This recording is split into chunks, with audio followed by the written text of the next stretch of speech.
Alam ko namimiss mo ang nanay mo. Pero huwag ka nang malungkot. Dahil sigurado ako na natutuwa si Atty. Mer sa langit. Dahil alam niya na maayos na ang buhay mo. Sa totoo lang po, Tina. Masaya naman po ako eh. Masaya ako na okay na kami ni Ira. Nagkaayos na rin po kami ng pamilya ni tatay. Kaya lang po, hindi ko lang po kasi maiwasang hindi malungkot. Kasi, para pong yung naging kabayaran ng lahat ng mga magagandang nangyari sa buhay ko. Yung pagkamatay po ni nanay.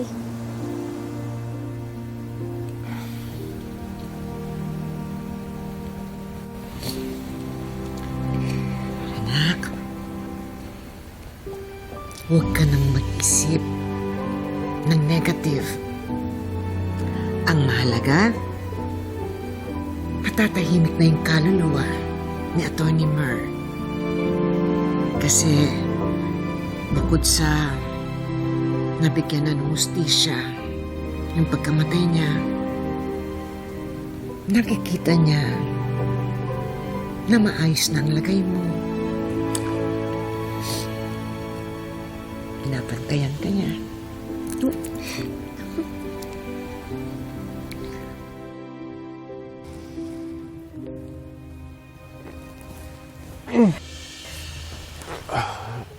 Gabi na. Bakit ngayon ka lang? I met with a friend. We did a lot of catching up. I'm sorry, hindi na ako nakasama sa inyo ni Trixie for dinner. It's okay.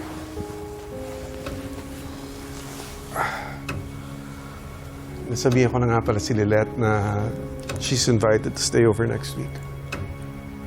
That's great news.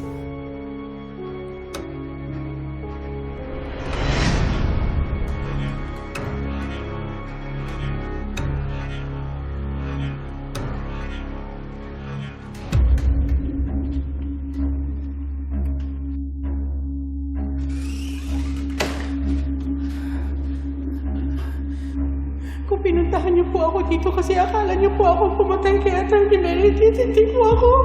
Hindi ko po yun magagawa. Hindi ko po yun magagawa. Wala po akong kasalanan. Wala kang kasalanan. Pero naniniwala ba sila sa'yo? Of course not. And they never will. In fact, isa ka na sa mga suspects. Ayoko po makulong. Wala po akong kasalanan. Pinaimbestigahan kita, Evelyn Magas, and it turns out, nalulunod ka na pala sa mga pinagkakautangan mo. And from what I hear, nagsimula nung nagkasakit yung nanay mo. And from what I hear, hinahanap ka na ngayon ng mga loan sharks na pinagkakautangan mo. So, kung sino man yung unang makatuntun sa'yo, mga pulisman o mga loan sharks, delikado pa rin ang buhay mo. Bakit niyo sinasabi sa akin to? Ikaw ba pumatay kay Atty. Mer? Of course not. Pero isa ako sa kanilang mga pinagdududahan. At natatakot ako kung malaman pa nila yung iba pang mga little secrets ko. Kung hindi nila ako pigilan. Eh, wala naman akong magagawa doon eh. Meron, Evelyn. Meron. And actually, it'll be in your favor.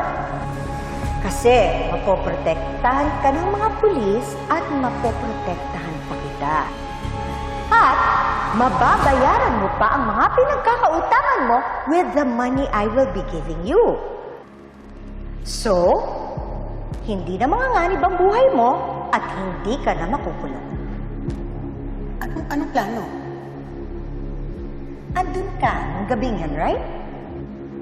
Alam mo kung sino yung pumatay kay Attorney Meredith, right? Naku, hindi. Patay na siya nung dumating ako. Pero dun sa version that we're going to tell them, nakita mo yung pumatay kay Attorney Meredith. Ano ho?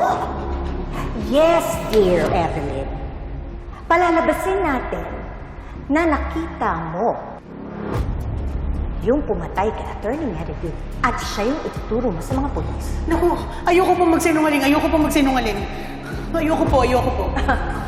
May choice ka pa ba? Sino po ba yung gusto ninyong palabasing pumatay kay Attorney Mer? Si Lilette. Si Attorney Lilette Matias.